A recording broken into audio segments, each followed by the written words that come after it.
AWAKEN The New Introduction, written and read by David Ash. I was inspired to write Awaken when I read Sapiens, A Brief History of Humankind by Yuval Noah Harari. In his more recent book, 21 Lessons for the 21st Century, Harari contends that everything we believe in, apart from science, is a story.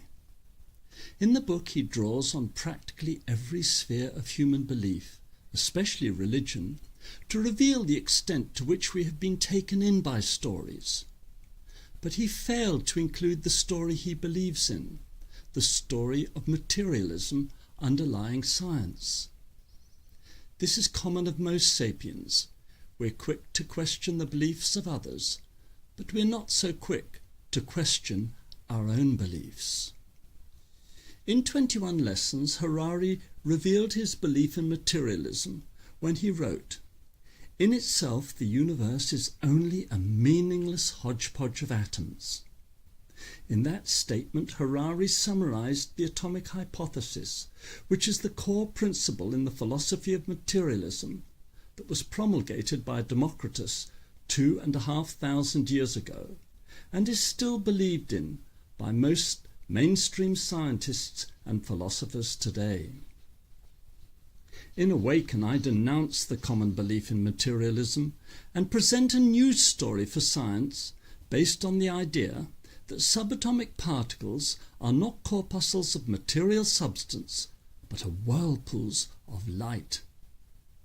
This simple idea enabled me to explain how, in nuclear physics, light and matter can so easily interchange.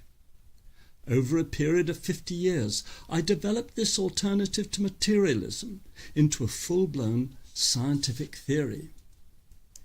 In my research, I discovered that the quark theory is a farrago of nonsense, and there is critical evidence in physics that has been covered up for the best part of 90 years.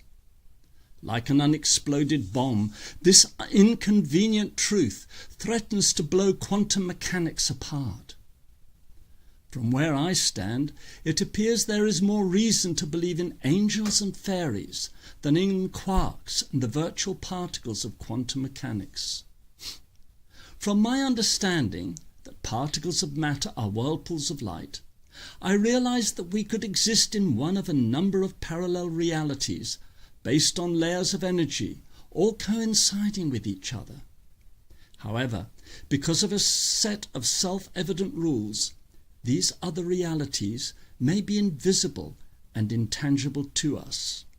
Some of them might be even a part of us. In fact, they might be who we really are. In my studies as a scientist, I was confronted by the possibility that soul and spirit might not be fables, but they might be based on fact. It has become fashionable today to dismiss the supernatural in the name of science, but the science we think is right may be wrong. Future generations may discount a lot of the science we believe in today as story, much as our generation is dismissing religions as stories. Scientists say that science is evidence-based, when in fact it is selective evidence-based. Most scientists cherry-pick what is to be researched and what is to be dismissed in terms of their faith in materialism, rather than in the merits of the evidence before them. As I tell in Awaken, there is a mountain of evidence for the paranormal which is ignored in mainstream science because of the general belief in the philosophy of materialism that nothing exists but what we can see and touch. Materialists are biased in their belief that there is no meaning or purpose in the universe.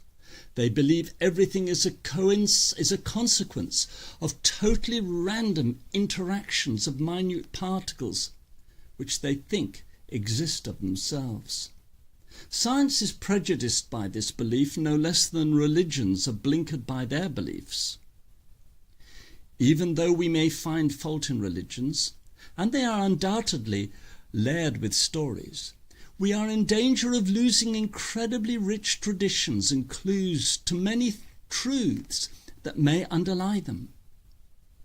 In my research, I have discovered that many of the religious stories that liberal, secular people are inclined to dismiss as hocus pocus could be based on fact in terms of my new understanding of energy and my appreciation of why Albert Einstein put so much emphasis on the speed of light.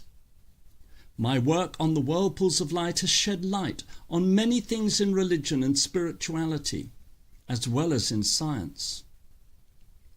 I warn over an overindulgence in materialistic beliefs and values because materialism is destroying the earth. Materialism is also closing our minds to the possibility of higher dimensions of reality in the universe. Indeed, it may be blocking us from realizing our multidimensional potential. Materialism could be leading us toward extinction. We are deluded by materialism. Materialism is an illusion. It is a myth.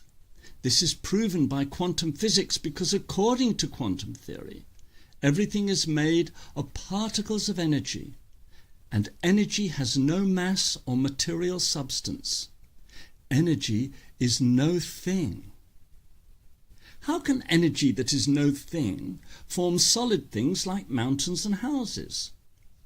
When I was a teenager, I realized something truly amazing while reading yogic philosophy. The yogis in ancient India had probed the atom with extraordinary powers of mind over matter. They saw that subatomic particles are not material things, but are minute vortices of spinning light. Thousands of years before Einstein, the yogis cracked the greatest enigma in modern physics, how energy forms mass. They realized that materialism is a delusion set up by subatomic spin. Yogis call this Maya, the illusion of forms. The quantum world seems to be more like a dream than a material reality. Particles of energy appear to be more like thoughts than things.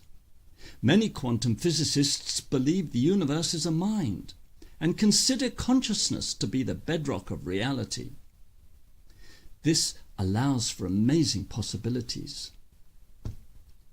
Einstein established that the world we live in is based on energy, which is fundamentally movement at the speed of light. In the vortex theory, I have predicted there may be worlds of superenergy existing beyond the speed of light, worlds beyond our current range of perception. If we can accept that our bodies are fundamentally composed of light, in the form of vortices of energy, then the new vortex physics points to the promise of immortality. If we can let go of the illusion of materialism, then death may not be the end for us. If the energy in all the whirlpools of light in every atom of our body were to be accelerated to speeds beyond that of light, then our bodies would disappear out of this world and appear alive, intact, and somewhat surprised in a world of superenergy. This is what I predict to be the beginning of a resonance process, commonly called ascension, which enables bodies to be shifted out of physical space-time into superphysical dimensions. This technology underlying the super-energy resonance process has been alluded to in Star Trek as "Beam me up, Scotty." Sci-fi often precedes sci-fact. The worlds of superenergy could be populated by sentient beings. This would explain reports throughout history of superphysical life forms, such as angels. Some humans may have already gone through the ascension process. This fits with near-death experiences, where people claim to have found themselves in heaven, where they met human beings who have ascended. There are numerous reports of enlightened masters disappearing and reappearing throughout human history. These immortals have become known as the ascended masters. It would make sense that those who have ascended before us would return to our dimension and encourage us to let go of our attachment to materialism so that we can join the party in the sky. If you find what I am saying unbelievable, then I invite you to be a skeptic like me. Question everything you believe and review with an open mind the physics and the superphysics I present. Find out for yourself. Our time here is brief. Not all who wander are lost. Awaken is a journey of discovery in 7 books. Read them in order as they appeal to you. The first book reveals the many myths in modern theoretical physics. The second book presents the new vortex physics that arises from the yogic insight into the atom. The cosmology I outline in Book 3 gives a revolutionary vortex account for gravity. Book 4 is concerned with consciousness and brings intelligence to the theory of evolution, showing how super-energy worlds existing beyond the speed of light could have decisively influenced the origin of life on Earth, and how our world could be visited by super-energy beings without our being aware of them. Book 5 deals with the issues of soul and spirit from the perspective of super-energy and includes subjects such as life after death, reincarnation, and near-death experiences. Book 5 also explains how we may be proto-angels on Earth, training for eternal life. Book 6 explains miracles and magic in terms of the super-energy resonance technology and defines the process underlying physical ascension. Book 7 reviews the source of the ascension predictions as they came to me. It also describes the possibility of a planetary transition in terms of a cycle of predictable geophysical change, as endorsed by Albert Einstein. This book concludes with a corroboration of these predictions, as foretold by the remarkable Bulgarian master Peter Dunov, whom Einstein, in his own words, bowed down before. This extraordinary prophecy, delivered to the world in 1944, 2 days prior to Peter Dunov's death, upholds the message of Awaken. If they come, the earth changes could be preceded by an exceedingly rare opportunity for humanity to ascend en masse into superphysicality. The call of ascension is to the heart more than the head. At the moment of ascension, the light in our hearts will be drawn to the light emanating from a door of light that will appear before us. We will enter it in response to our hearts, not our reasoning minds.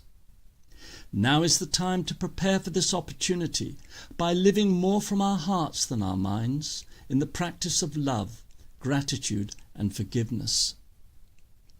The reading of Awaken may well be the chance for you and many others to awaken to this unparalleled opportunity prior to the forthcoming planetary transition.